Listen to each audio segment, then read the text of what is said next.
Good morning, सुप्रभात। आज नया चैप्टर स्टार्ट होने जा रहा है। इस पाठ का नाम है मियां नसरुद्दीन।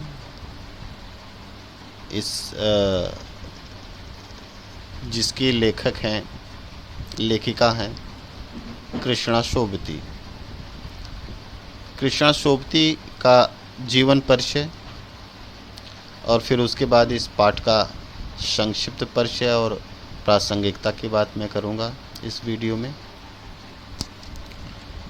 तो सबसे पहले मियां नसरुद्दीन नामक इस नए चैप्टर की जो लेखिका हैं, जिनका नाम है कृष्णा सोबती, तो उनका पहले परिचय हो जाए, उसके बाद चैप्टर पर आते हैं। कृष्णा सोबती का जन्म 1925 में पाकिस्तान के गुजरात नामक स्थान पर हुआ था। पाकिस्तान के गुजरात नामक स्थान पर। ये गुजरात हमारा ये जो आज का प्रांत गुजरात नहीं है, ये संयुक्त जब भारत था, जब पाकिस्तान नहीं बना था, तब की ये बात है। और इनकी जो शिक्षा दीक्षा है वो लाहौर, शिमला एवं दिल्ली में हुई।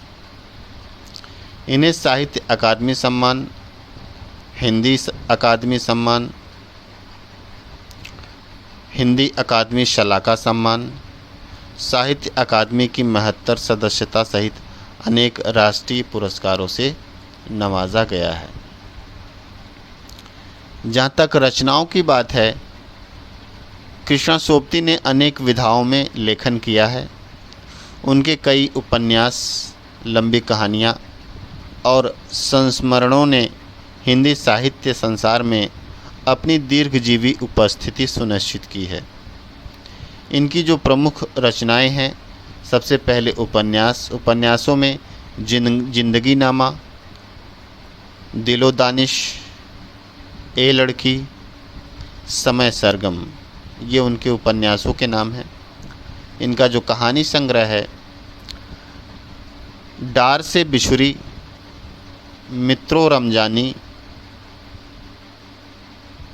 बादलों के घेरे, सूरजमुखी अंधेरे के, ये इनकी कहानी संग्रह हैं।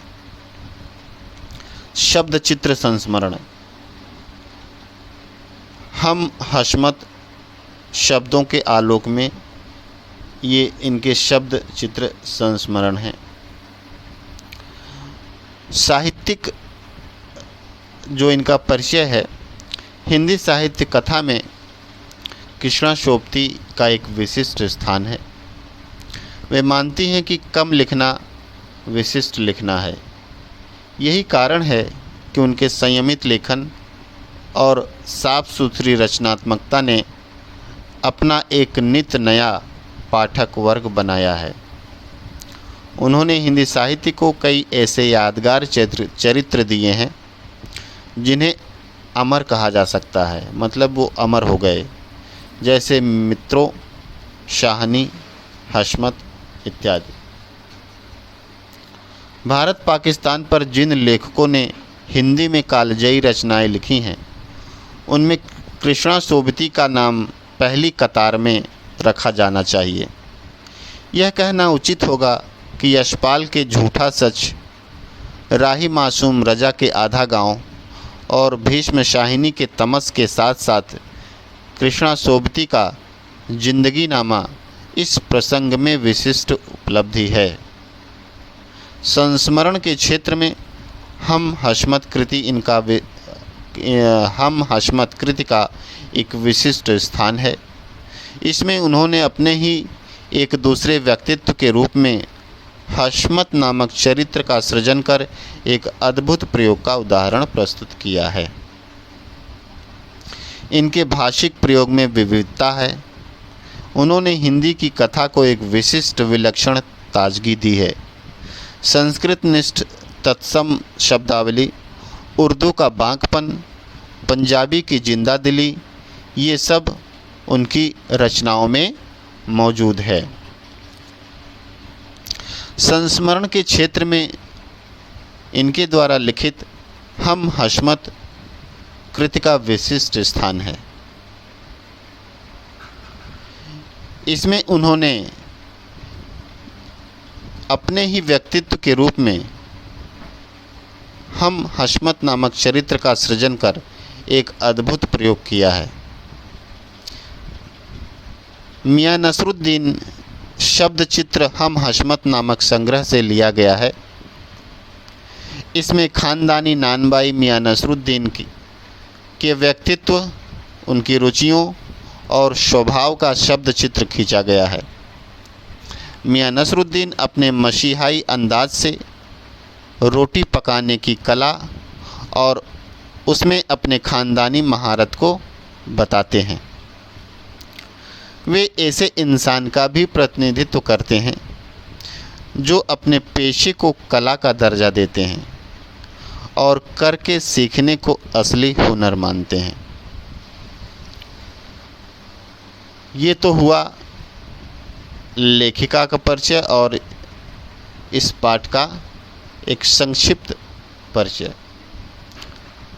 अब ये पाठ मियां नसरुद्दीन की प्रासंगिकता क्या है। मियां नसरुद्दीन एक ऐसे व्यक्तित्व के रूप में इनको प्रस्तुत किया गया है जो अपने पेशे को जीविका का साधन नहीं बल्कि कला मानते हैं और इनकी नज़र में शिक्षा अनुभव का दूसरा नाम है। औपचारिक शिक्षा जो स्कूल, विद्यालय, कॉलेज, बड़े बड़े संस्थानों से प्राप्त किया जाता है, उस शिक्षा का महत्व भी तब है इनकी नज़र में जब उसका प्रैक्टिकली उसका जीवन में प्रयोग किया जाए, नहीं तो वो एक कागज़ का टुकड़ा मात्र है। आज की वर्तमान पीढ़ी जो कि औपचारिक शिक्षा, बड़ी बड़ी डिग्रियों और परीक्षाओं को पास करके अच्छे नंबर पाना ही शिक्षा का एक विशिष्ट उद्देश्य मानती है। परीक्षा में अच्छे नंबर पाकर ही और बड़ी बड़ी डिग्रियों को प्राप्त करके लोग शिक्षित मानते हैं और वही अपने जीवन की सफलता का आधार मानते हैं। इस सिद्धांत को इसमें नकारा गया है और वास्तविक शिक्षा की बात की गई है। और सबसे बड़ी बात, हम अपने जीवन में जीविका के लिए जो कुछ भी करते हैं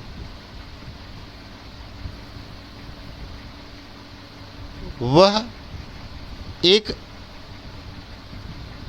सामान्य सा कर्तव्य मानकर करते हैं। आजीविका कमाना हमारी मजबूरी है और उस काम के प्रति हमारी कोई खास रुचि नहीं होती, क्योंकि हमारा उद्देश्य केवल पैसे कमाना होता है, उस कार्य को अच्छे से अच्छी तरह से संपन्न करना नहीं। आज की पीढ़ी के इन सिद्धांतों को मियां नसरुद्दीन के व्यक्तित्व के माध्यम से नकारा गया है।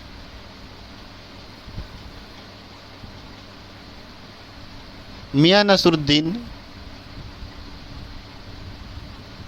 अपने व्यवसाय को कला मानते हैं और इसके प्रति वो पूरी तरह समर्पित हैं।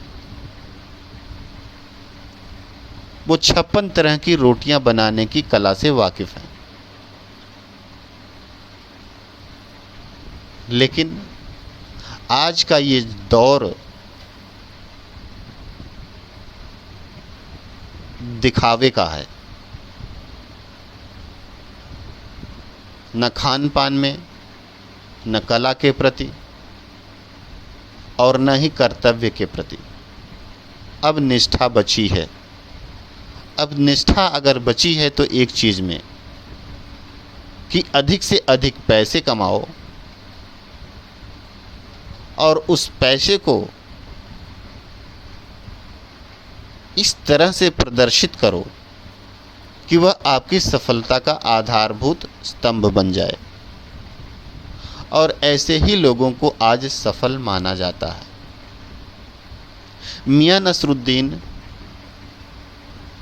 इस पूरी प्रक्रिया से कोसों दूर हैं। उनकी दुकान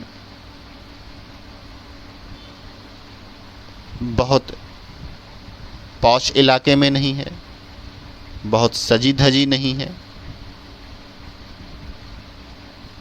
और न वहाँ कोई बहुत सुविधा के साधन हैं। लेकिन पूरे लाहौर में 56 तरह की रोटियां बनाने की कला से वाकिफ़ वो एकमात्र व्यक्तित्व हैं।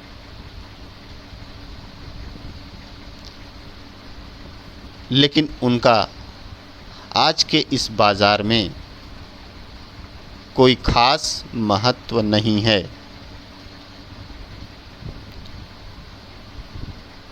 चूँकि लेखिका कला के महत्व को जानती है, वो एक साहित्यकार है, इसलिए वो उनका इंटरव्यू लेने पहुंच जाती है और उनकी इस कला को पूरे लाहौर, पूरे भारत और पाकिस्तान के समक्ष रखती है।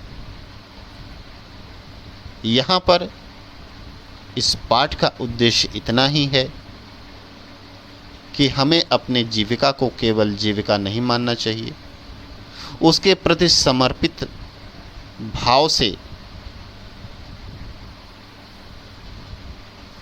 कर्तव्य समझना चाहिए और तब हम कुछ बड़ी विशेषज्ञता प्राप्त कर सकेंगे और स्थायी रूप से हम नाम कमा सकेंगे।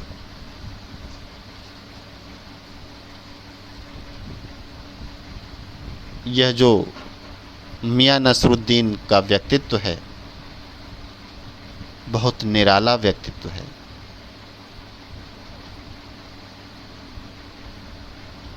इस निराले व्यक्तित्व को गढ़ने में कृष्णा शोभती की कलम ने कमाल कर दिया है। उनके व्यक्तित्व का जो शब्द चित्र इन्होंने खींचा है,